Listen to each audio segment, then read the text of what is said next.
Saudi, negara yang identik dengan negara Islam, sudah mulai agak mencoba membuka diri. Alasannya sederhana, kata mereka adalah saatnya kita mencoba melepaskan diri dari kungkungan. Mereka menganggap selama ini tradisi-tradisi Islam itu adalah kongkongan, membuat mereka tertutup, tidak terbuka. Sehingga dengan adanya alur atau arus masuknya pemikiran-pemikiran liberal tadi, sekuler tadi, itu semakin membuat cakrawala berpikir mereka terbuka. Jadi jangan salah nanti kalau ada di sana Bapak Ibu melihat ada orang-orang pergi ke acara kontes Miss Universe, kemudian mulai ada di Jeddah itu mulai ada judi-judian, kayak di Singapura itu ya, di Batam itu kasino, kemudian orang-orang Saudi mulai nonton bioskop, konser. Itu sudah sebenarnya memang sudah menjadi sebuah kontrak politik. Artinya kontrak politik di sini bagaimana caranya mereka harus memasukkan budaya-budaya sekuler itu. Karena begini, Bapak Ibu sekalian yang berbahagia, termasuk di Eropa itu sendiri, saat ini mulai krisis. Jadi Eropa itu sekarang sedang krisis. Krisis apa? Krisis akhlak, krisis pendidikan. Itu sudah kelihatan. Sehingga nilai-nilai agama yang kemarin mereka buang, mereka rasakan hari ini. Hari ini mereka merasakan. Eropa hari ini merasakan betapa pentingnya nilai-nilai agama bagi mereka, sehingga akhlak-akhlak itu tidak ada.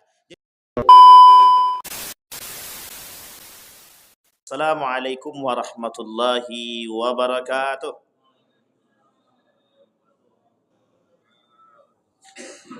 Alhamdulillahi rabbil alamin. Alhamdulillahilladzi arsala rasulahu bil huda wa dinil haq liyuzhirahu 'ala ad-dini kullih wa kafa billahi syahida. Asyhadu an la ilaha illallah wahdahu la syarika lah wa asyhadu anna Muhammadan abduhu wa rasuluh la nabiyya ba'd. Puji syukur kehadirat Allah atas limpahan rahmat dengan mengucapkan alhamdulillahirabbil alamin. Bersalawat kepada Nabi dengan mengucapkan Allahumma salli ala Muhammad wa ala ali Muhammad fil alamin innaka Hamidum Majid. Ya ayuhan nasu taqu rabbakumul ladzi khalaqakum min nafsin wahidah wa khalaqa minha zawjaha wa batha minhuma rijalan katsiran wa nisaa wattaqullaha alladzi tasaaluna bihi wal arham innallaha kana 'alaikum raqibah. Baik Bapak Ibu sekalian yang berbahagia, bagaimana kabarnya di subuh hari ini? Sehat? Ibu-ibu ini yang buat semangat ini. Selalu semangat Bu ya. Itulah yang kita tunggu pagi-pagi ini Bu. Ini kalau tak semangat ibu-ibu lain cerita. Baik Bapak Ibu sekalian yang berbahagia, saya ingin angkat sedikit cerita. Dulu pernah heboh, saya tidak tahu di tahun berapa itu ya, kasusnya Ahok. Tahun berapa Pak Eko? 2019 ya. Tahun 2019 itu tahun yang sangat unik. Jadi saya ingin coba mengajak Bapak Ibu melihat kembali pada permasalahannya Pilkada DKI ya kalau tak salah. Yang ketika itu semua para pemangku agama itu turun tangan, turun gunung itu, bersatu. Permasalahannya apa? Penistaan agama. Tentang surat ayat 51.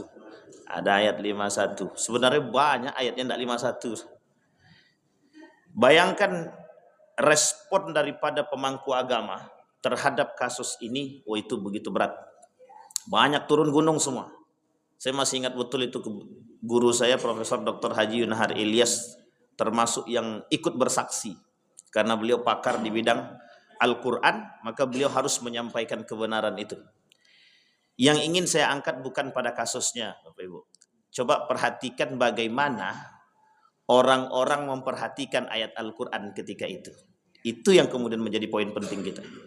Jadi keberhasilan kaum liberalis atau liberalisme atau kaum sekulerisme ketika itu mereka menang. sekalipun kalah dalam satu skema, tapi mereka menang. Membuat kaum muslimin di antara mereka itu berantem, berperang, perang fatwa namanya. Ada yang mengatakan boleh kok, ada yang mengatakan tidak. Banyak yang membela yang boleh dan banyak juga yang membela yang tidak boleh. Sehingga terjadilah perpecahan antara umat muslim. Yang ingin kita angkat adalah betapa satu surat di dalam Al-Quran itu bisa menimbulkan perpecahan di antara kalangan umat muslim. Apakah itu yang paling berat? Tidak. Yang paling berat adalah masyarakat mulai mencoba, terkhusus orang-orang yang tidak mengerti dengan Al-Quran ketika itu, mencoba untuk mempelajari Al-Quran, mencoba untuk memahami makna yang terkandung dalam ayat-ayat Al-Quran. Bayangkan respon daripada itu, keluar satu buku, judul buku itu kumpulan fatwa dari seluruh negara tentang bagaimana makna wali dalam Al-Quran. Sehingga diambil dari berbagai negara. Saya masih ingat kebetulan ketika itu saya diminta oleh beliau untuk, ada salah seorang profesor meminta tolong kumpulkan semua pandangan tafsir Al-Quran tentang kalimat wali. Itu saya masih ingat betul. Dan bukunya sudah jadi itu. Kebetulan saya nggak dikasihnya. Cuman kebetulan saya dapat ininya.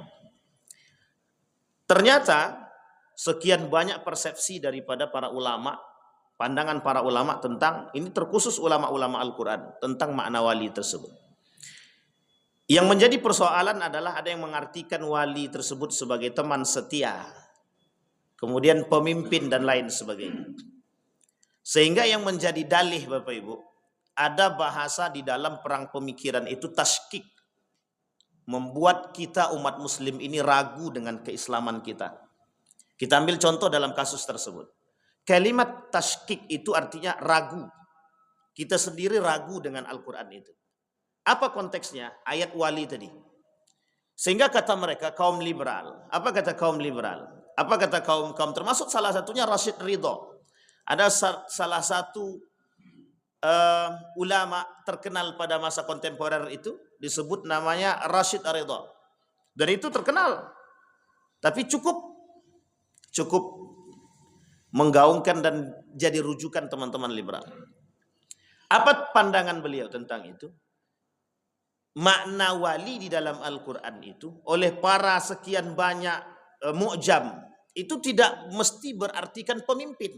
Artinya kalau wali tidak berartikan pemimpin di situ, maka boleh saja memilih pemimpin kafir. Sampai sini paham ya Bapak Ibu ya? Bagaimana masyarakat ditekan dengan makna bahwa wali itu bukan berartikan pemimpin, tapi teman setia.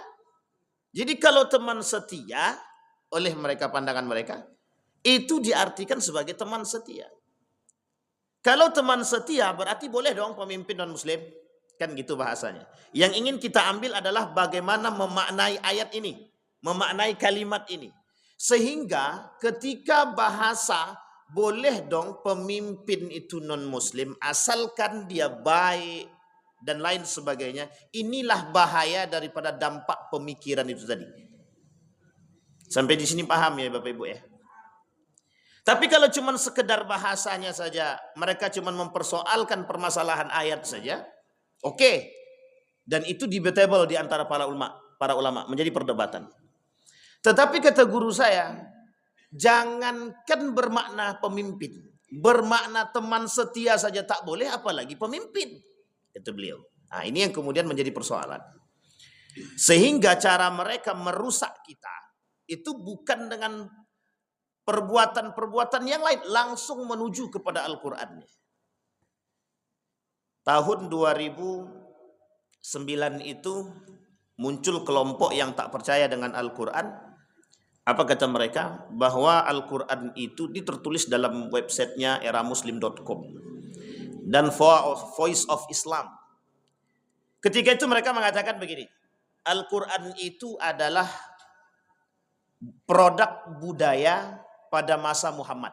Artinya Al-Quran itu adalah tulisan Muhammad. Jadi maksudnya apa? Bahwa Al-Quran itu bukan dari kalam Allah. Akhir-akhir ini itu muncul perdebatan. Kebetulan yang ikut berdebat ini adalah salah satu mahasiswa Al-Azhar dari Mesir, jurusan Usuluddin.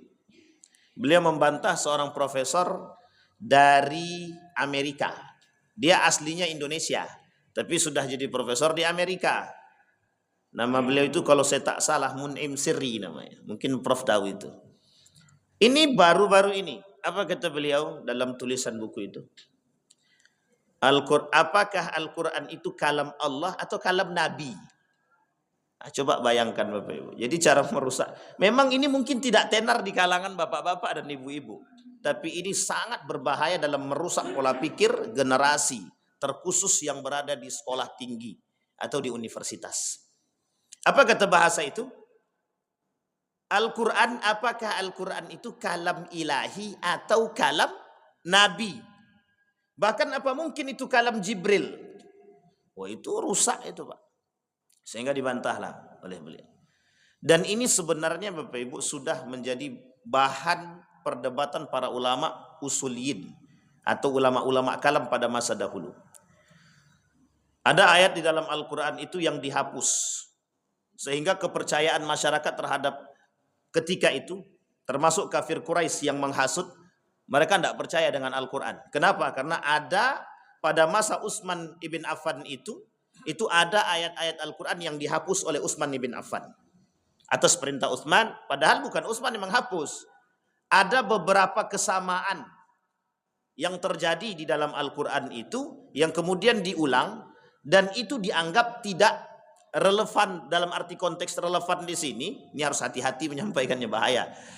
Artinya ayat itu sebenarnya sama makna dan sama tujuannya. Sehingga dikurangilah oleh para ulama ketika itu. Salah satunya tentang orang tua yang berzina. Nah, bukan Bu, ini bukan istighfarnya masalahnya.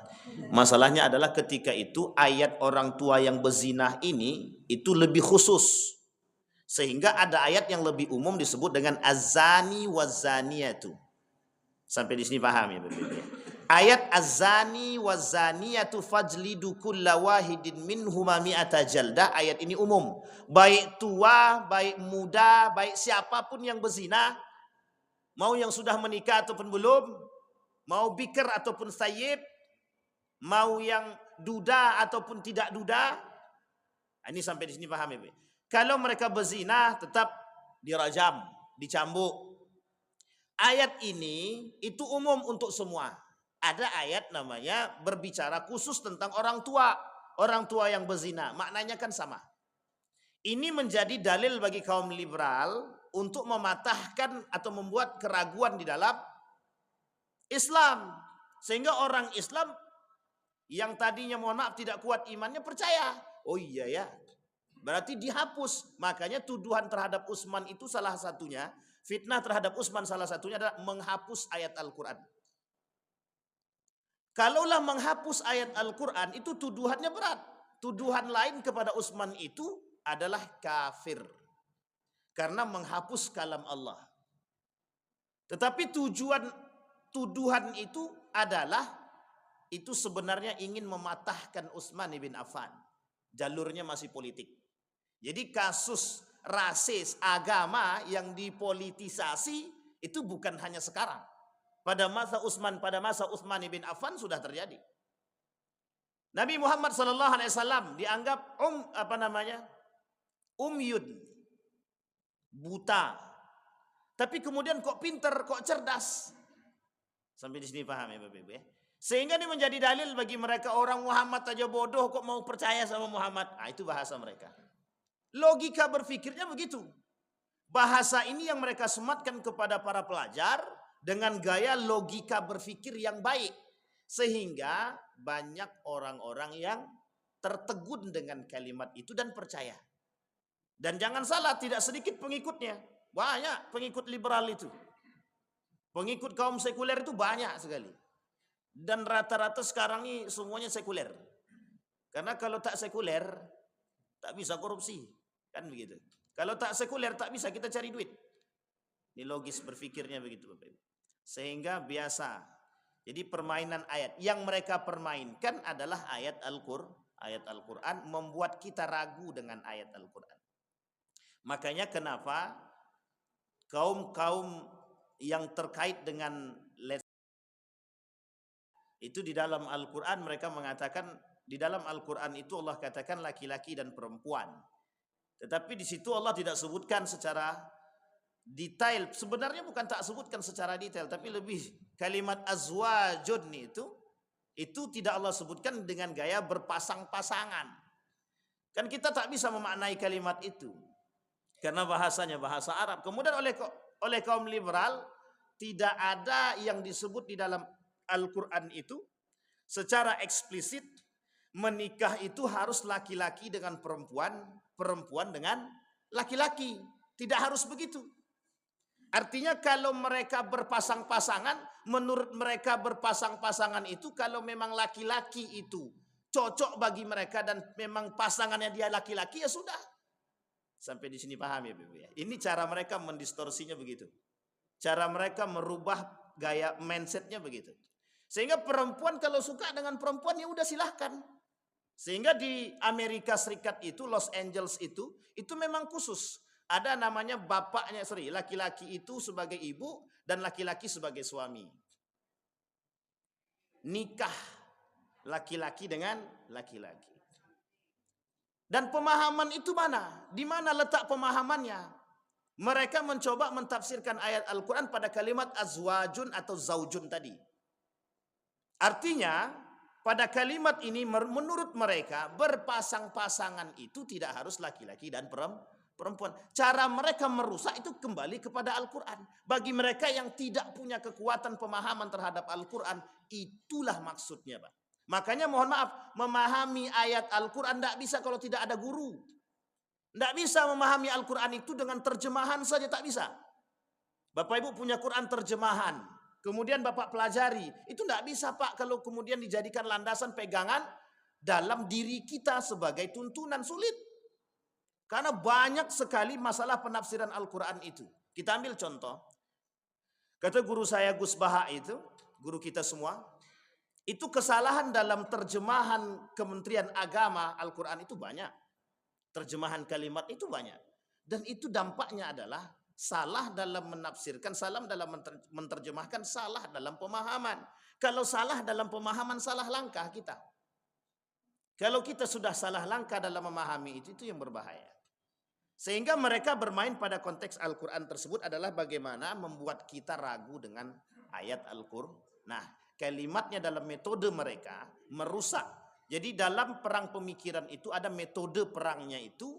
Mereka menggunakan 4 metode. Satu diantaranya tashkik, membuat kita ragu. Sama halnya dengan permasalahan jilbab. Makanya jilbab itu bagian sebenarnya sudah sering kita bahas itu. Tapi sebenarnya masalahnya bukan pada masalah jilbabnya. Bagaimana mereka meramu kalimat di dalam Al-Quran tadi diartikan bahwa jilbab itu bukan masalah menutup aurat. Tapi bagi mereka ada berbagai macam versi. Satu, jilbab itu dianggap budaya Arab. Kalau itu budaya Arab, seharusnya itu menjadi sebuah kehormatan. Karena dulu orang Romawi, kerajaan Roma itu untuk melihat mana dia bangsawan, mana dia orang biasa, untuk wanitanya itu dengan kerudung. Jadi pakai kerudung setengah. Jadi kalau pakai kerudung setengah itu berarti orang bangsawan. Makanya dulu orang tua zaman dulu, boleh tengok kalau tak percaya. Pakai kerudung termasuk istri presiden dan lain sebagainya pakai kerudung setengah. Tapi kan kita tak bilang pula itu jahiliyah kan. Sampai sini pakai kerudungnya setengah saja. Sampai di sini. Tapi itu menunjukkan. Kita ambil lihat. Bapak Ibu boleh lihat sampai saat ini. Biarawati. Pakai kerudung apa tidak? Itu menunjukkan kehormatan. Jadi menunjukkan kehormatan itu bagi perempuan ketika itu, ini bangsawan, ini bukan. Itu sebenarnya pakai itu. Kerudung. Sehingga kemudian dalam tradisi Islam itu bukan sebuah hal yang baru. Menutupi aurat di situ bahasa mereka adalah, ini bahasanya teman-teman liberal saya sampaikan di hadapan Bapak Ibu semua. Bahasanya kaum liberal yang disebut dengan menutup aurat itu, yang penting aurat yang dimaksud adalah aurat yang sensitif. Apa kata mereka? Ngapain nutup aurat? Siapa yang mau mencium rambut, kata dia. Kenapa rambut harus ditutup? Emangnya rambut tuh bikin nafsu? Nah, ini bahasanya, Pak. Sehingga orang berpikir, iya juga ya. Kok bisa rambut itu dikatakan aurat? Nah, coba bayangkan. Orang yang, mohon maaf, kalau orang yang berpikirnya tidak terlalu paham dengan Islam itu, mereka akan katakan, oh iya. Karena memang belum mendapatkan ketika itu, belum ada teori ilmiah yang membuktikan sensitivitas rambut sebagai aurat. Kalau yang lain daripada bagian itu yang sensitif, oke, dianggap orang itu memang betul. Dan itu wajib menjadi aurat. Kita ambil contoh, suara perempuan. Aurat apa tidak? Dalam pandangan ulama sepakat itu aurat. Boleh keluar suara perempuan pada hal yang penting saja. Pada hal yang tak penting tak boleh. Dan itu ulama sepakat. Coba bayangkan. Tapi kata kaum liberal tidak. Orang cuma bicara saja. Apa nafsunya sama suara itu? Apakah kaitan aurat itu kaitannya dengan nafsu dan lain sebagainya? Tidak. Seperti aurat laki-laki. Aurat laki-laki dari mana batasnya Bapak Ibu? Dari perut sampai, dari pusat sampai ke lutut. Itu menurut siapa? Mazhab Imam Syafi'i mutlak mengatakan bahwa aurat laki-laki dari pusat sampai ke bawah, ke lutut. Pertanyaannya oleh kaum liberal, emang apa yang mau lihat dari lutut itu? Bagi mereka bahasa lutut itu sampai ke lutut itu bukan lutut maksudnya. Kalau nampak lutut tak ada masalah. Yang penting aurat laki-laki yang paling sensitif itu menurut mereka yang penting menutupi kemaluan. Jadi mau pakai kolor, kayak mau pakai celana pendek, kayak silahkan. Sampai sini paham Bapak Ibu ya? Ini bahasa merusak tuh begitu. Jadi sederhana tetapi yang dipermainkan adalah akal. Jadi ayat Al-Quran yang dipermainkan tapi kemudian akal bisa percaya. Karena rasional. Itulah makanya kenapa masih banyak pendukung LGBT saat ini. Karena akal mereka yang bermain. Dan para pendukung kata kaum liberal, kaum sekuler. Kenapa? Karena bagi mereka masih akal ini masih penting untuk digunakan. Bagi mereka akal itu Tuhan. Nah, saya sebutkan nama-nama orangnya untuk di Indonesia saja. Dulu ada namanya Artawijaya. Kata Artawijaya itu Indonesia tanpa Islam liberal itu tidak ada apa-apanya. Jadi harus ada kelompok-kelompok JIL, jaringan Islam liberal, biar Indonesia ini jaya. Karena apa? Mereka terbuka pola pikirnya. Sehingga Islam fundamental itu seperti, Islam fundamental ini seperti Bapak Ibu ini lah. NU, Muhammadiyah, Persis, Perti, kalau lebih fundamentalis lagi adalah FPI, HTI, Laskar Jihad, DKK. Itu nggak penting ada, karena bagi mereka itu merusak. Sampai sini paham ya Bapak Ibu? Karena terlalu fundamentalis. Sehingga yang dibutuhkan orang-orang yang berpikir ke depan. Orang-orang yang pikirannya terbuka. Nah, inilah yang kemudian tantangan kita hari ini. Berhadapan dengan generasi-generasi yang otaknya sudah dicuci bagaimana berpikir lebih terbuka. Sehingga jangan salah ketika anak-anak kita kemudian tiba-tiba nyeletuk. Nyeletuknya itu cukup pedas. Iya mak, sholat ntar lagi kan waktunya masih lama. Coba bayangkan. Dan itu biasa. Oh iya kan masih ada waktunya. Kata orang tua kita begitu kan masih ada waktunya. Padahal bukan begitu pemahaman secara dalam Islam. Sebisa mungkin kita sholat lebih tepat, lebih cepat, lebih bagus. Jadi memahami makna pergeseran paling sederhana itu adalah ketika nak sholatlah. Ntar mak kan waktunya masih banyak, masih panjang. Coba bayangkan cara merubah mindsetnya adalah ayat Al-Quran berbicara sholatlah kalian tepat waktu. Filmiat, tepat waktu. Dia buat yang penting kan di waktu yang tepat. Yang penting di waktu yang tepat. Sholat asar di waktu asar, sholat zuhur di waktu zuhur. Mau terlambat kek, mau apa kek terserah. Yang penting Nah, coba bayangkan bahasa itu Bapak Ibu. Jadi bahasa yang sederhana tapi pengaruhnya dan dampaknya besar. Sampai di sini paham ya Bapak Ibu ya? Baik. Itu cara mereka merusak pola pikir. Kemudian ada namanya Ahmad Wahid. Ini mungkin abang-abang yang tua-tua nih mesti tahu. Orang-orang gerakan mesti tahu. Ahmad Wahib itu pernah menulis buku, tapi alhamdulillah qadarullah hidupnya tak lama. Setelah dia selesai menulis buku itu, kemudian tak sampai selesai menulis buku, kemudian dia meninggal. Judul bukunya adalah Gejolak Api Pemikiran. Apa kata mereka? Kalaulah Aristoteles itu hidup di masa Muhammad, maka yang layak jadi nabi itu ya Aristoteles, bukan Nabi Muhammad. Saking cerdasnya, karena rujukan orang ketika itu adalah Yunani, filsafat Yunani. Ketika rujukannya adalah filsafat Yunani, apa kata mereka? Saking cerdasnya Aristoteles, Plato, sampai mereka katakan, andai kata mereka masih hidup, yang layak jadi nabi itu mereka, bukan Muhammad. Itu bahaya tuh Pak. Bahaya tuh pola pikir seperti itu. Dan sekarang ada.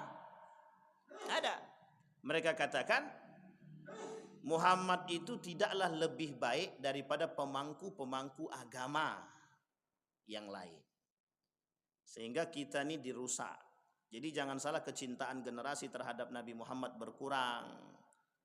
Itu karena dampak daripada pemikiran yang tadi cukup keras. Maka bahasa guru saya, derasnya arus pemikiran sekulerisme terhadap merusak.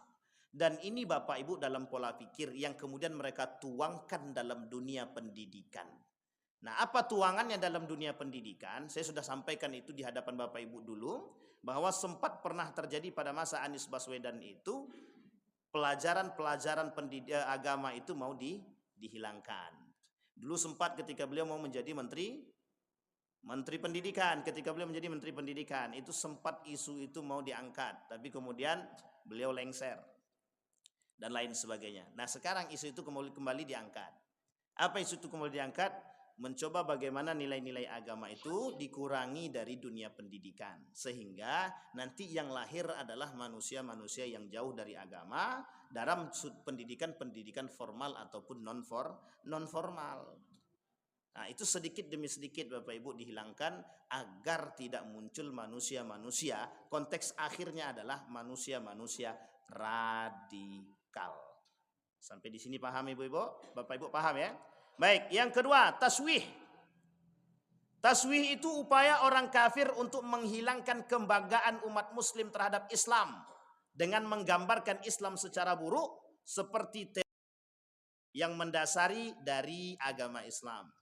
Dulu ada kitab namanya tentang jihad dari karangan Sayyid Sabiq. Haram buku itu disebarluaskan di negara Republik Indonesia ini. Karena isinya itu bagaimana memotivasi untuk jihad. Itu tidak boleh terbit. Buku itu tidak boleh terbit. Pokoknya karangan Sayyid Sabiq yang berkaitan tentang itu tidak boleh terbit. Ada karangan-karangan Hasan Al-Banna Ikhwanul Muslimin yang berkaitan tentang jihad tak boleh terbit. Karena itu bahaya. Kalau ini terbit, waduh, kebangkitan Islam itu akan semakin tinggi kata mereka. Padahal tidak juga. Sehingga buku-buku yang berkaitan tentang semangat, tentang pergerakan itu nggak boleh terbit, nggak boleh diterbitkan. Dan itu bahasanya terlarang. Kalau bahasa lain blacklist, nggak boleh terbit. Bahasa-bahasa seperti itu. Nah, kita dulu bahasa teroris ini pada masa, semoga tidak ada ini ya. Jadi bahasa teroris itu muncul ketika masa Presiden Soeharto.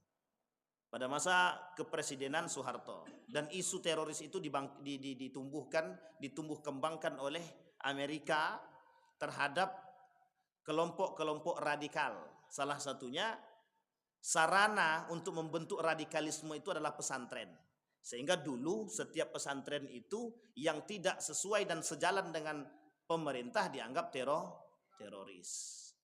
Maka dihabisinlah pesantren-pesantren itu. Meskipun ada beberapa pesantren yang ketika itu memang terindikasi teroris itu ada. Nah, bahkan pada tahun 2000-an itu ada satu pesantren namanya Ngeruki. Tahu pesantren Ngeruki? Itu pesantren Abu Bakar Ba'asyir. Kasusnya Abu Bakar Ba'asyir ada kaitannya dengan WTC, ada kaitannya bom Bali, itu kemudian dikait-kaitkan dengan isu Abu Bakar Ba'asyir, sehingga memang di sekolahnya Abu Bakar Ba'asyir ketika itu, di Ngeruki itu ada namanya pembuatan bom. Terindikasilah sekolah ini sebagai teroris. teroris, kemudian dikasih pelang polisi, polis lain namanya. Jadi Bapak Ibu, kita nih cara mereka begitu cara merusaknya. Jadi dibuatlah isu sehingga kita tertekan dengan itu. Bapak Ibu boleh lihat sekarang, orang Muslim tuh nggak akan sulit untuk mencari orang Muslim tuh bangga dengan keislamannya saat ini. Oke, dibuat isu perpecahan, dibuat isu ketidakpercayaan terhadap Islam, sehingga berkurang sedikit demi sedikit kepercayaan Islam itu. Yang mereka tuju bukan yang tua-tua, tapi generasi. Karena ketika mereka merusak yang tua, tidak ada dampaknya bagi yang tua tuh. Merusak yang tua tuh tidak ada dampaknya. Karena bentar lagi mau mati kita deh. Tapi cara merusak yang paling baik adalah generasi, dimulai dari mana? Anak TK ataupun SD. Sehingga pendidikan itu untuk anak TK dan SD itu cukup bagi mereka. Sampai di sini paham Bapak Ibu? Karena generasi selanjutnya itu. Sehingga nanti di akhir-akhir zaman itu tidak ada namanya orang-orang Islam itu mau dipanggil, "Oi, Pak Haji." Nah, kalau sekarang kan masih banyak rebutan mau dipanggil Haji itu.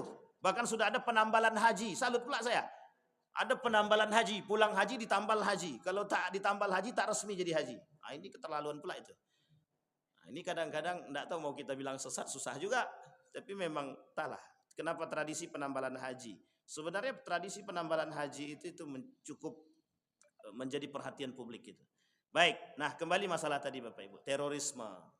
Kemudian pemahaman agama terhadap anak-anak dimulai. Kalaulah pendidikan agama mulai dihilangkan, nanti dampaknya adalah ketidakpercayaan anak-anak terhadap agama. Sebenarnya kalau bahasa guru saya bukan itu.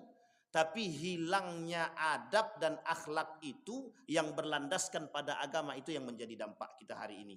Bapak Ibu kan sudah melihat bagaimana terkhusus guru-guru sudah melihat betapa susahnya memberikan pendidikan kepada anak-anak. Apa susahnya? Bagaimana dampaknya? Itu dampak dari pergeseran nilai-nilai agama.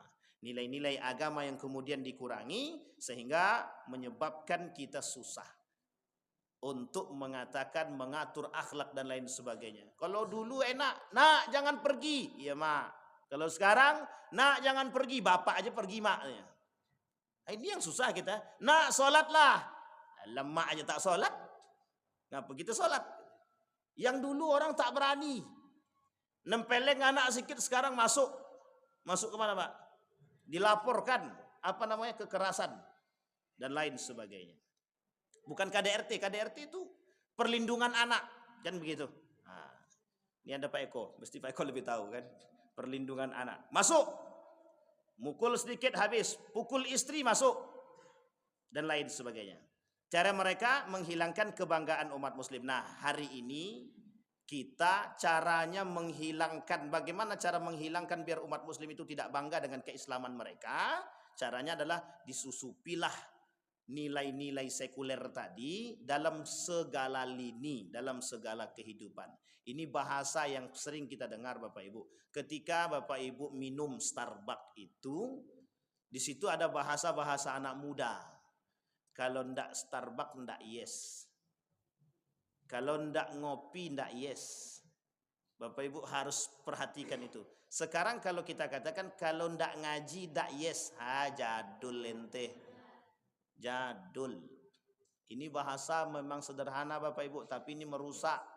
Saya katakan sama Bapak Ibu semua, bahasa anak muda hari ini itu mempengaruhi karakter mereka dan keimanan mereka. Meskipun hanya bahasa, kalau ente baca Quran ente jadul. Yang oke itu kita nongkrong. Yang oke itu kita ngopi, main game. Sekarang muncul masjid-masjid yang ingin memberikan fasilitas kepada anak muda agar mereka kembali kepada masjid. Berat Bapak Ibu, berat. Mengajak anak muda ke masjid itu berat sekali. Karena generasi itu yang kemudian akan berhadapan dengan zaman selanjutnya. Sehingga kita sudah tidak lagi bangga. Jadi ketika ada kasus-kasus tentang Islam, ya biasa saja bagi mereka. Misal, ada orang menginjak Al-Quran. Bagi mereka ya biasa, tidak ada respon. Yang merespon yang tua-tua, kurang ajar ke Al-Quran diinjak. Bagi mereka yang muda, ya biasa aja kok, itu kan kertas aja.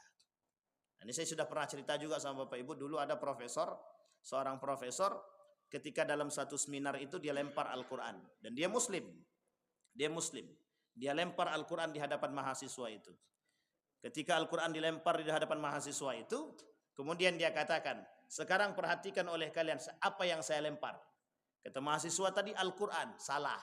Yang saya lempar adalah kertas, bukan isi Al-Quran. Kalau bahasa kita hari ini, itu kalau pakai akal, betul yang dia lempar kertas. Tetapi dalam kertas itu banyak makna yang terkandung yang dipelajari. Sehingga bagi anak-anak sekarang itu lempar Al-Quran ya udah biasa.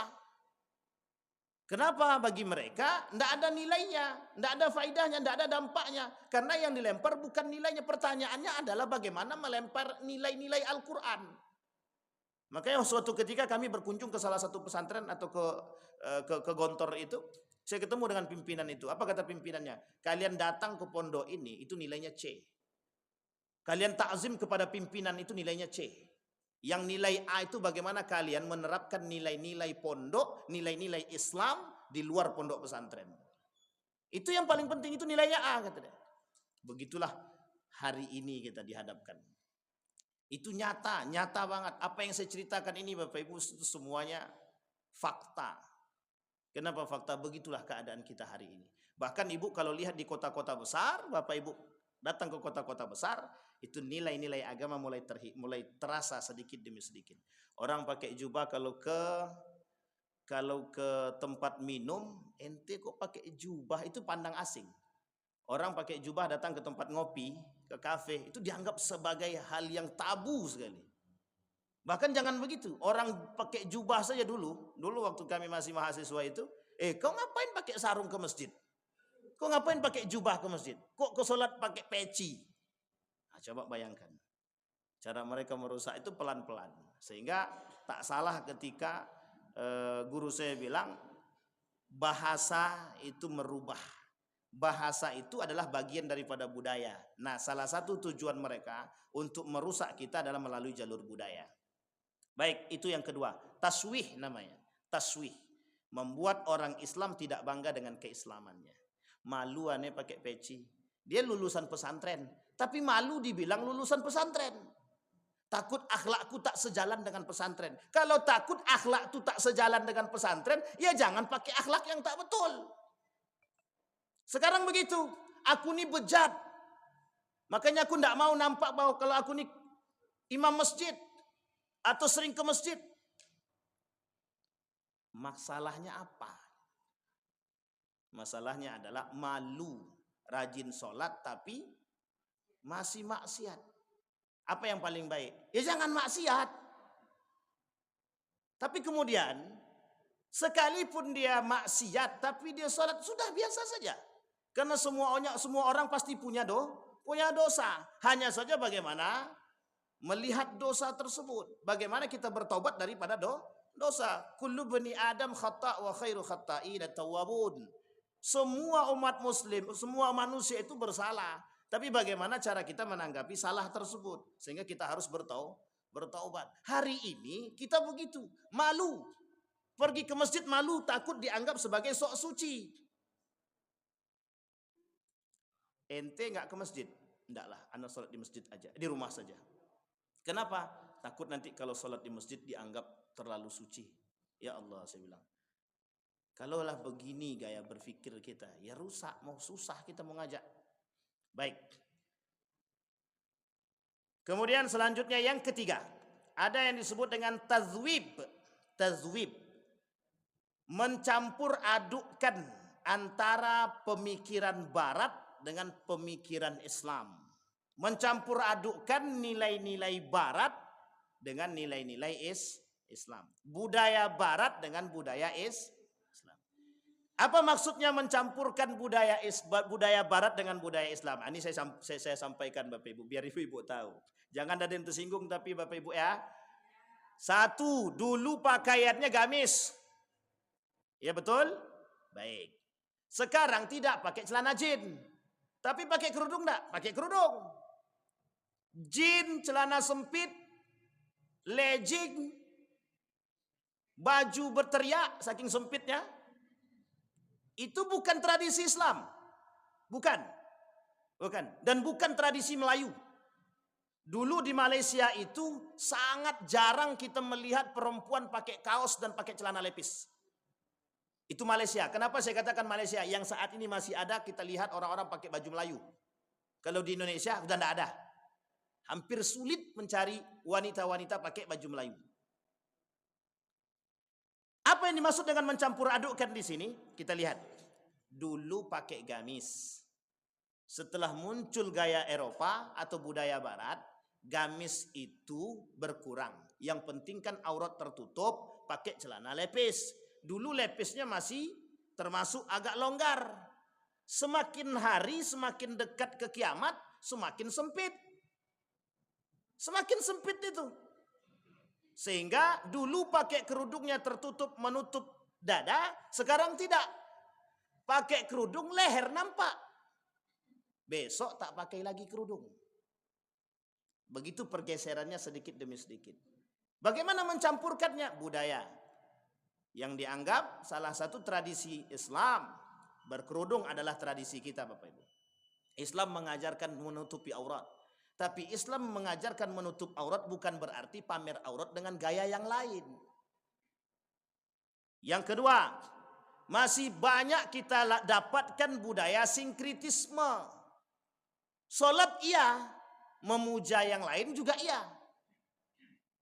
Solat jalan, masuk Islam tetap, nyembah pohon tetap. Solat tetap, sesajen tetap. Sampai sini paham Bapak Ibu ya? Jadi begitu berat tantangan kita hari ini, ya segala lini. Segala lini. Kita dibuat orang-orang yang kalang kabut. Sekarang kalau kita tidak menguraikan garisnya, benangnya, itu satu-satu kalau tidak kita uraikan kita nggak akan ketemu asal masalahnya.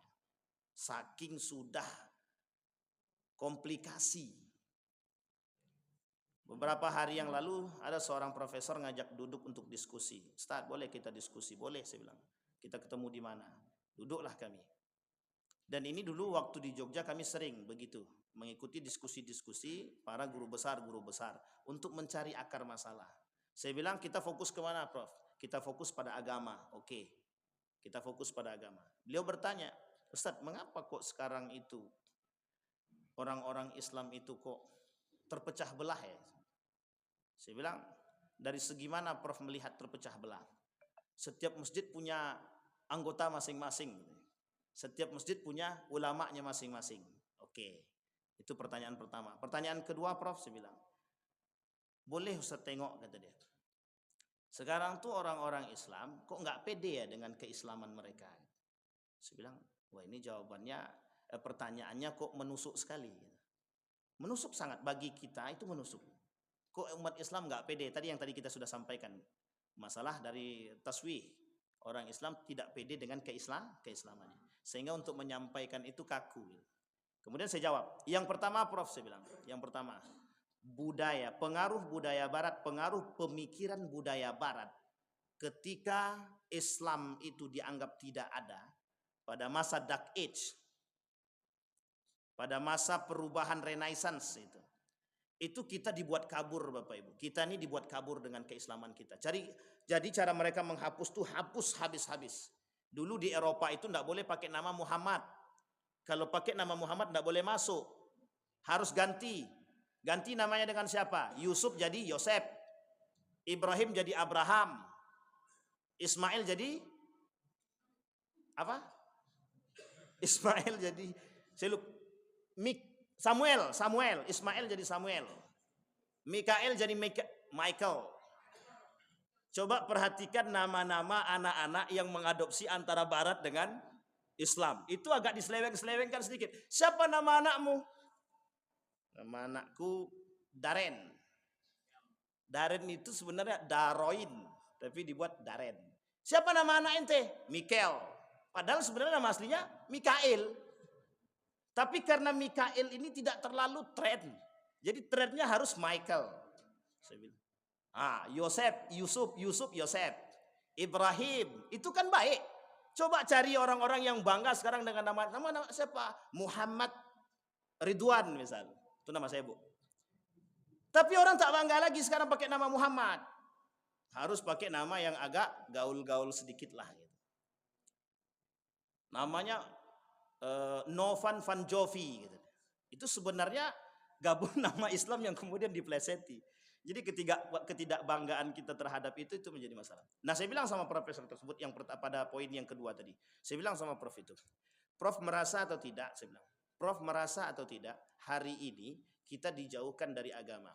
Tahun 2017, ini karena saya merasakan 2017 itu keluar undang-undang tidak boleh lagi gelar itu pakai Islam. Tidak boleh. Itu tahun 2017. Jadi gelarnya yang Master Ekonomi Islam hanya menjadi Master Ekonomi. Sarjana Ekonomi Islam menjadi Sarjana Ekonomi. SPDI tidak boleh lagi pakai Islam jadi SPD. Atau kembali kepada asal SAG. Kalau agama masih umum. Tapi kalau sudah Islam itu eksplisit. Sudah begitu menjurus. Tidak boleh pakai bau-bau Islam. Oh, coba bayangkan. Apa dalihnya? Apa alasannya? Alasannya sederhana. Agama kita, negara kita ini dengan banyak agama. Nanti akan muncul identitas agama lain dalam setiap sarjanawan yang ada di berbeda agama. Itu bahasa. Mereka sampaikan demikian. Tapi syariah boleh. Master Ekonomi Syariah. MSY. Master Syariah. Boleh. Karena tidak berkaitan dengan identik Islamnya. Tidak nampak. Coba cara mereka menggeser nilai-nilai sedikit demi sedikit. Sampai di sini paham ya Bapak Ibu ya. Jadi sulit kita. Berarti harusnya gelarnya apa? Master Ekonomi Islam. Tapi karena Islam tak boleh, dalam nomenklaturnya dihapus. Jadilah Master Ekonomi. Jadi kalau studi Islam bagaimana Pak Ustaz? Bukan MSI lagi. MAG. Balik ke asal balik. SAG, MAG. Dia tidak boleh lagi pakai begitu. Itu cara mereka. Dan itu adopsi mana? Budaya Barat. Kita tidak boleh menampakkan identitas kita. Itu tidak boleh. Karena rasa sakit hati itu dalam. Perang salib itu rasa sakit hatinya sampai sekarang, itu tidak akan pernah terobati. Sampai mereka bisa menghancurkan Islam itu sendiri. Itu perang salib. Sehingga akan banyak, saya tidak sampaikan, tapi banyak sekali kasus-kasus itu pembunuhan terhadap umat muslim itu yang dilakukan oleh mereka. Itu banyak. Karena apa? Dasarnya sakit hati sudah. Kalau sudah dasar sakit hati ini sulit memang. Jangan salah. Makanya termasuk salah satu dampak kebencian mereka terhadap Islam itu Nasrani itu salah satunya adalah perang salib. Insyaallah kalau ada waktu kita coba kaji perang salib. Dan itu berat Bapak Ibu masalah perang salib itu. Dan itu sakit hati yang sulit untuk diobati. Sehingga nanti Bapak Ibu keluar kelompok-kelompok yang disebut dengan liberalisme, sekularisme, pluralisme, feminisme, kemudian rasionalisme, modernisme dan lain sebagainya. Sampai di sini paham ya Bapak Ibu ya? Baik. Tujuannya jelas, yaitu agar tidak ada lagi jarak pemikiran dan budaya Islam dengan pemikiran dan budaya yang tak pantas, sehingga umat muslim tak bisa membedakan mana pemikiran dan budaya Islam dan mana yang bukan. Mana pemikiran dari budaya Islam dan mana yang bukan, sudah tidak bisa kita bedakan. Betul. Itu yang dirasakan oleh para profesor saat ini. Sekarang saya kasih tahu Bapak Ibu. Profesor, guru-guru besar baik yang master, doktor dan kemudian bergelarkan akhir itu saat ini itu lebih condong memilih bagaimana menulis dengan baik tanpa memperhatikan mengajar dengan baik. Ini jangan ada yang tersinggung guru-guru, termasuk saya sendiri, karena kita sendiri kan dosen Bapak Ibu. Harus tuh tulisannya harus terupload Scopus. Harus Sinta sekian. Itu sudah bangganya minta ampun itu. Tapi masalah anak tidak punya akhlak turun belakang lah. Tak pikirlah, yang penting mereka mau. Yang penting kasih aja mereka kuliah online atau kuliah tapi kemudian kasih tugas. Yang penting kita penelitian. Bangga kita penelitian ke luar negeri dan lain sebagainya. Tapi kemudian kita mengabaikan kewajiban kita dalam mendidik mereka. Salah kata salah sebenarnya. Itu penting. Penting untuk mencari pengetahuan ke depan itu penting. Tetapi dampaknya adalah perbuatan tersebut sekian banyak orang yang abai terhadap pendidikan yang sifatnya direct. Pendidikan langsung. Jadi di dalam kelas itu tak banyak masuk. Sisanya keluar untuk melakukan penelitian. Oh, bagus ke? Bagus, tak ada masalah. Penting ke? Penting di era yang sekarang ini. Tetapi kita juga tidak boleh melepaskan itu, melepaskan siswa-siswa begitu liar. Dampaknya adalah mereka juga liar. Dampaknya liar, liar Bapak Ibu. Astagfirullah. Oh, tuntutan kurikulumnya seperti itu. Nah, itu dia. Baru saya mau ngasih tahu Bapak Ibu. Makanya kurikulum di Indonesia ini berubah setiap siapa pemimpin. Jadi siapapun pemimpinnya akan berubah kurikulum itu. 4. Tagrib. Tagrib itu westernisasi. Bahasa lainnya budaya barat. Jadi bagaimana caranya membudaya baratkan kita. Dan ini sudah kita nampak ketika kerajaan Saudi. Saudi, negara yang identik dengan negara Islam, sudah mulai agak mencoba membuka diri. Alasannya sederhana, kata mereka adalah saatnya kita mencoba melepaskan diri dari kungkungan. Mereka menganggap selama ini tradisi-tradisi Islam itu adalah kongkongan, membuat mereka tertutup, tidak terbuka. Sehingga dengan adanya alur atau arus masuknya pemikiran-pemikiran liberal tadi, sekuler tadi, itu semakin membuat cakrawala berpikir mereka terbuka. Jadi jangan salah nanti kalau ada di sana Bapak Ibu melihat ada orang-orang pergi ke acara kontes Miss Universe, kemudian mulai ada di Jeddah itu mulai ada judi-judian, kayak di Singapura itu ya, di Batam itu kasino-kasino, kemudian orang-orang Saudi mulai nonton bioskop, konser. Itu sudah sebenarnya memang sudah menjadi sebuah kontrak politik. Artinya kontrak politik di sini bagaimana caranya mereka harus memasukkan budaya-budaya sekuler itu. Karena begini, Bapak Ibu sekalian yang berbahagia, termasuk di Eropa itu sendiri saat ini mulai krisis. Jadi Eropa itu sekarang sedang krisis. Krisis apa? Krisis akhlak, krisis pendidikan. Itu sudah kelihatan. Sehingga nilai-nilai agama yang kemarin mereka buang, mereka rasakan hari ini. Hari ini mereka merasakan. Eropa hari ini merasakan betapa pentingnya nilai-nilai agama bagi mereka. Sehingga akhlak-akhlak itu tidak ada. Jadi Bapak Ibu boleh lihat. Kan saya sudah sampaikan tuh. Kalau di sana itu Bapak Ibu, di Jerman itu, saya sudah sampaikan di Jerman itu, anak kecil itu punya privasi. Jadi kalau dia masuk ke dalam kamar, orang tuanya nggak boleh ngapa-ngapain. Kalau orang tuanya paksa masuk, kemudian memaksakan kehendaknya terhadap anak tadi, itu kalau dilaporkan polisi, orang tuanya ditangkap. Itu budaya. Dan itu sudah menjadi sebuah tradisi. Dan orang tua dengan anak itu kemudian tidak kenal itu sudah biasa. Kawan saya itu pernah tinggal di Jerman itu, kebetulan bukan Jerman, Belanda. Di Belanda itu anak itu di umur 15 tahun ke atas harus keluar dari rumah. Sehingga dia harus punya apartemen sendiri. Terserah bagaimana caranya, dia harus tinggal sendiri. Dan itu kebetulan tahun 2023 kemarin saya bawa itu jamaah umroh ke mereka tinggal di Belanda. Mereka sampaikan modelnya. Jadi anakku ini Ustaz tidak boleh lagi tinggal di rumah bersama kami. Dan dia sudah harus mencari jati dirinya sendiri. Dan dia sudah harus keluar dari rumah dan kami tidak boleh campur tangan. Wah, saya bilang berat begitu. Berat. Kalau mereka tidak kenal dengan agama, apa yang terjadi? Coba cara. Dan itu sebenarnya yang kemudian oleh teman-teman yang dari sana, yang belajar ke Eropa, balik mereka adopsi, mereka kemudian terapkan di sini. Harusnya mereka belajar ke sana, tahu mereka perkembangan dunia, tahu mereka peradaban-peradaban tersebut, balik ke sini, sampaikan ke kami, sampaikan ke kita, kemudian bagaimana cara kita memfilter budaya-budaya yang tak baik tadi, kemudian kita tidak teradopsi, kemudian kita tidak masuk dalam, terjerumus dalam budaya-budaya yang salah. Yang sekarang terjadi adalah memang harus dimasukkan budaya itu kepada nilai-nilai agama yang ada di negara, sehingga mereka meleluasa masuk. Yang mereka pegang apa? Penguasa. Jadi begitu caranya biar mudah masuk. Kalau masuk sendiri-sendiri susah. Kita ambil Syiah. Syiah itu kalau masuk sendiri-sendiri pasti semua ada benturan. Dibenturkan orang. Tapi coba kalau masuk dalam jalur pemerintahan. Susah untuk memerintah. Sampai di sini paham ya Bapak Ibu ya. Baik. Ada pertanyaan Bapak Ibu? Oh iya kata tuh, semangat tuh. Sama-sama tuh.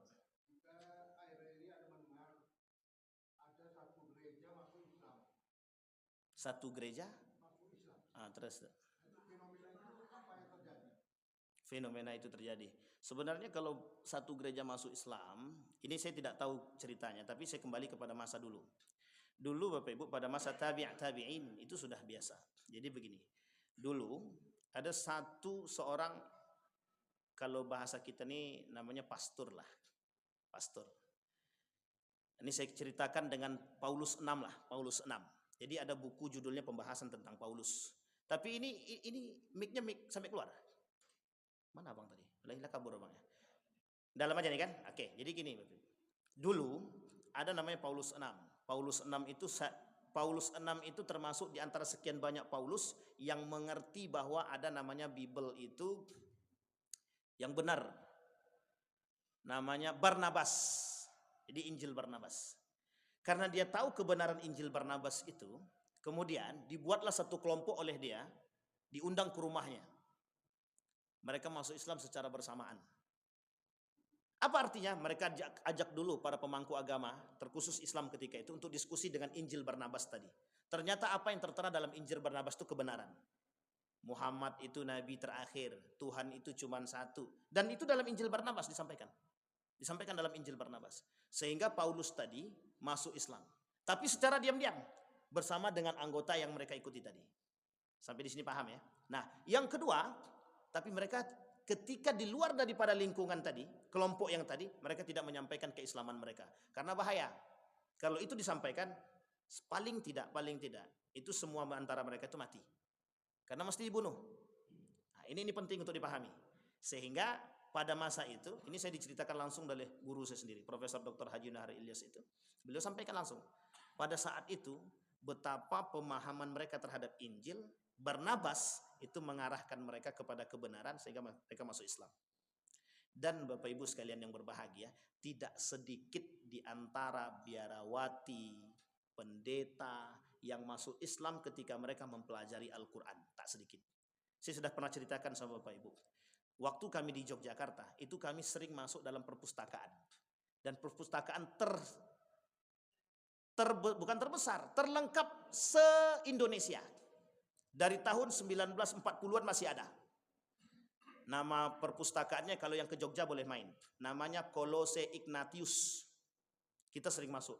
Dan Bapak Ibu kalau lihat orang-orang yang mau mengerjakan tesis, disertasi tentang pemikiran, rata-rata di situ dia. Karena tahun-tahun 1940-an masih banyak buku-buku itu.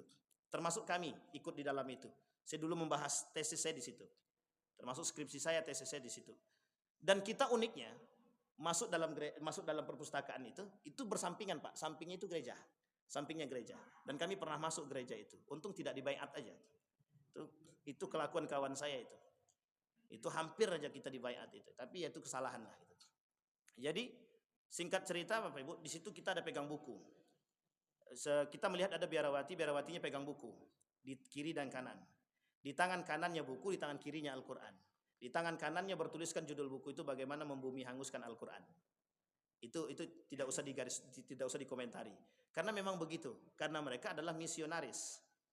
Dan perpustakaan itu memang tempat yang boleh meminjam buku itu keluar hanya mereka. Universitas Kristen yang boleh pinjam dan boleh bawa keluar. Dan mereka punya tujuan. Artinya mempelajari Al-Quran itu penting bagi mereka. Sehingga tak salah ketika itu beberapa teman-teman yang dari non-Muslim ketika itu, yang Kristen, yang mempelajari, yang masuk dalam teolog Kristen itu, mereka masuk Islam. Mereka masuk Islam. Karena diskusi. Dan saya termasuk sering diskusi dengan mereka, dengan teman-teman teolog Kristiani di Jakal. Jakal itu, ya pokoknya Jakal lah. Saya pun lupa sudah, karena sudah lama tidak di Jogja itu. Apa namanya Jakal itu Bang? Jalan Kaliurang. Nah, itulah tadi tak muncul-muncul. Jadi Pak, kenapa orang bisa masuk Islam satu gereja? Karena ada titik kebenaran, kan begitu. Tetapi juga ada yang harus Bapak Ibu pahami saat ini, juga ada namanya Kristen Ortodoks. Ini yang harus hati-hati. Ketidaktahuan kita terhadap bahasa Arab itu menjadi kunci bagi mereka. Kristen Ortodoks itu Injilnya pakai bahasa Arab. Injilnya pakai bahasa Arab. Sehingga pembaiatannya juga menggunakan bahasa Arab. Dan ini yang kemudian akan mereka sebar dalam bahasa lain, misi yang lain. Dan itu yang disebar adalah Kristen Ortodoks Syria yang rata-rata menggunakan bahasa Arab. Kalau Bapak Ibu tak bisa membedakannya, maka habislah kita. Disinilah kemudian, dulu tahun 2009 juga ada. Al-Quran ditambah dengan surat-surat yang baru. Dan itu surat-surat yang baru itu yang ditambah itu kemudian, itu oleh Kemenak dikumpulkan. Tapi masih ada yang kemudian tidak terjaring. Kalau saya tak salah 2009 itu. Itu Al-Qur'annya surat-surat yang baru. Banyak tambahan-tambahan surat. Pertanyaannya adalah, kalau kita tidak hafal Al-Quran, tidak mengerti jumlah ayat dalam Al-Quran, tidak mengerti surat-surat, nama-nama surat dalam Al-Quran, kira-kira kita benarkan atau kita salahkan?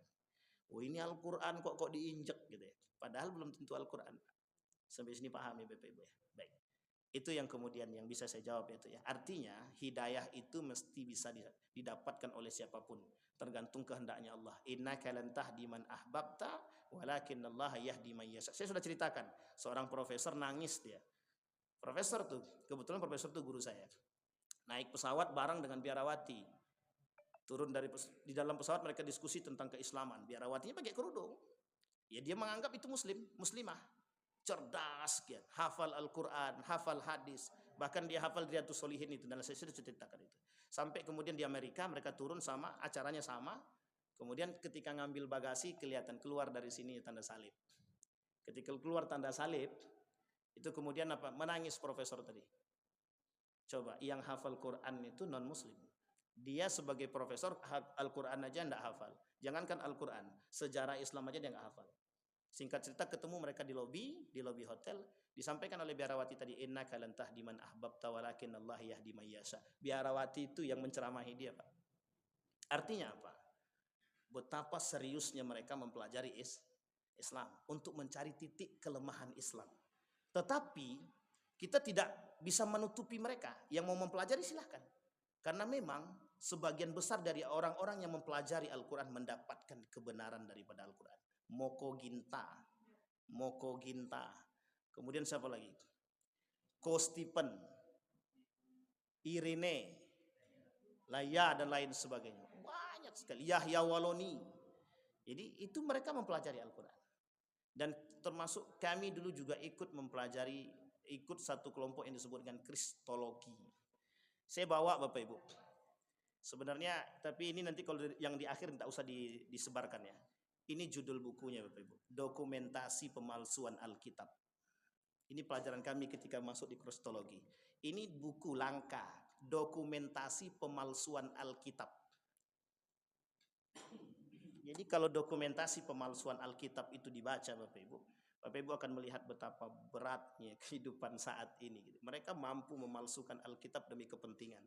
Dan dulu begitu, kerajaan Roma ketika para gereja-gereja itu tidak mau ikut bahasa mereka, maka akan kami hanguskan tuh gereja-gereja.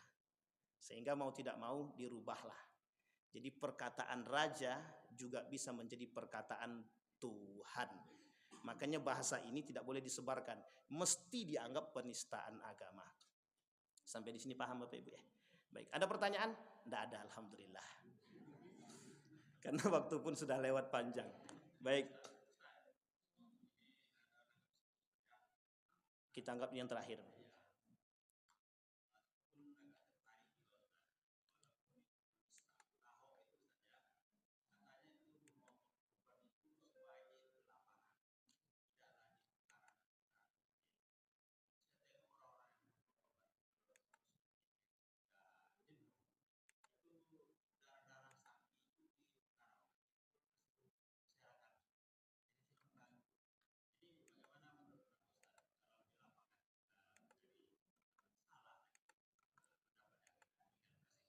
Jadi darah kurban berceceran di masjid-masjid. Terus tidak terurus. Baik. Ya, sebaiknya kata siapa? Kata Ahok sebaiknya ngurusnya di baik. Saya mau ajak Bapak Ibu berpikir. Masih banyak enggak perkataan para ulama yang lebih bisa disandarkan daripada Ahok? Ini satu, Pak. Loh, ini pertanyaan, ini jawaban yang harus kita lemparkan. Sekian banyak para ulama, kenapa disandarkan pada Ahok? Itu satu. Yang kedua, itu bukan permasalahan masjidnya. Itu permasalahan oknum pengurus masjidnya. Artinya Bapak Ibu, Islam itu sudah sedemikian rupa memberikan aturan, termasuk kurban. Saya tanya Bapak Ibu, kurban itu sekarang ini mengikuti tradisi, adat atau mengikuti agama? Sebagian besar, setengah agama, setengah adat. Coba perhatikan baik-baik. Di mana yang mengikuti tradisi agama secara mutlak? Hampir tak ada, belum ada. Sisanya masih bercampur dengan tradisi. Dan ingat, masih banyak orang-orang yang minta fatwa agar menfatwakan sesuatu yang tidak mestinya untuk difatwakan. Contoh, kepala kambing. Sampai meminta fatwa, tolonglah difatwakan bahwa kepala kambing ini boleh untuk kami. Pertanyaannya gila apa tidak itu? Minta fatwa agar kepala kambing itu bisa diambil oleh tukang jagal. Dari mana datangnya? Semua barang daripada daging kurban, termasuk apapun yang ada di kurban itu tidak boleh dibagi kepada tukang jagal. Tidak bisa, tidak boleh, agama melarang. Sekarang pertanyaannya muncul, ada orang minta fatwa, boleh tidak kepala ini kami jual, duitnya kami ambil untuk kepentingan kami. Nah, coba bayangkan. Artinya Bapak Ibu, itu kembali kepada masalah ada tradisi. Nah sekarang tergantung kepada panitia kurban. Kalau panitia kurban mau seutuhnya 100% kembali kepada tradisi Islam atau cara Islam berkorban, itu yang paling baik. Mungkin sekarang sudah banyak masjid-masjid, sudah ada masjid-masjid yang kemudian sudah kembali kepada tradisi Al-Quran dan sunnah dalam berkurban. Kalau dulu jarang Pak, bahkan rebutan mengambil tulang. Pertanyaan kita adalah, bolehkah? Dan yang paling baik Bapak Ibu, bertanggung jawab terhadap kebersihan masjid. Itu yang paling penting. Sekarang tuh abai. Ya wajar kalau ada orang berbicara demikian. Jadi kalau kita katakan yang jorok tuh muslim, betul apa salah? Harusnya jangan bilang betul, salah. Yang miskin itu muslim, betul apa salah? Ya kalau di sini betul, rata-rata orang yang miskin itu non muslim. Rata-rata yang jorok itu juga muslim. Tapi kalau kemudian bahasa ini kita antar, ini termasuk bahasan tadi Pak, yang ingin saya angkat. Jadi gini, dulu tahun 2015 itu ada survei, penelitian. Apa kata mereka? Islam itu identik dengan jorok, pencuri, miskin. Karena tempat penelitiannya di mana? Di Indonesia. Apa kata mereka? Islam itu jorok, Islam itu miskin, Islam itu pencuri. Yang hilang sendal di masjid siapa? Muslim. Sekarang kita balik. Survei itu ditangkap oleh sekian para akademisi. Apa kata mereka? Betul. Itu yang jawab siapa? Muslim juga. Itu bodohnya. Sarjanawan tapi kemudian, mohon maaf, tempat penelitiannya di mana? Coba pindahkan tempat penelitiannya ke India sana. Rata-rata yang mencuri itu muslim apa non muslim? Sama dengan bahasa tadi Pak. Jadi menyandar, ini bahasa pemikiran Pak. Biasa, memang begitu cara merusak itu begitu. Artinya kita harus pandai-pandai lah. Kalau kita lakukan penelitian di India, yang mencuri ya bukan muslim, non muslim. Yang kemudian maling juga non muslim. Yang kemudian miskin juga non muslim. Yang kemudian jorok juga non muslim, bukan muslim. Coba ke Inggris. Rata-rata muslimnya kaya-kaya. Di Inggris itu. Sudah beli masjid mereka. Buat masjid. Muhammadiyah punya masjid di Australia. Kaya-kaya muslimnya. Tidak ada yang pengemis itu. Rata-rata pengemis apa? Orang-orang pinggiran. Orang-orang pinggiran. Nah, itu dia. Sampai sini paham ya Bapak ya? Jadi tergantung pengelolaan masjidnya saja. Saya kira sekarang sudah banyak masjid-masjid dengan tata kelola yang bagus yang kemudian dijadikan contoh. Ustadz Jazir, itu guru saya. Masjid Joko Karyan, Karfal Munzalan, Ustadz Luqmanul Hakim dan lain sebagainya. Saya kira itu sudah.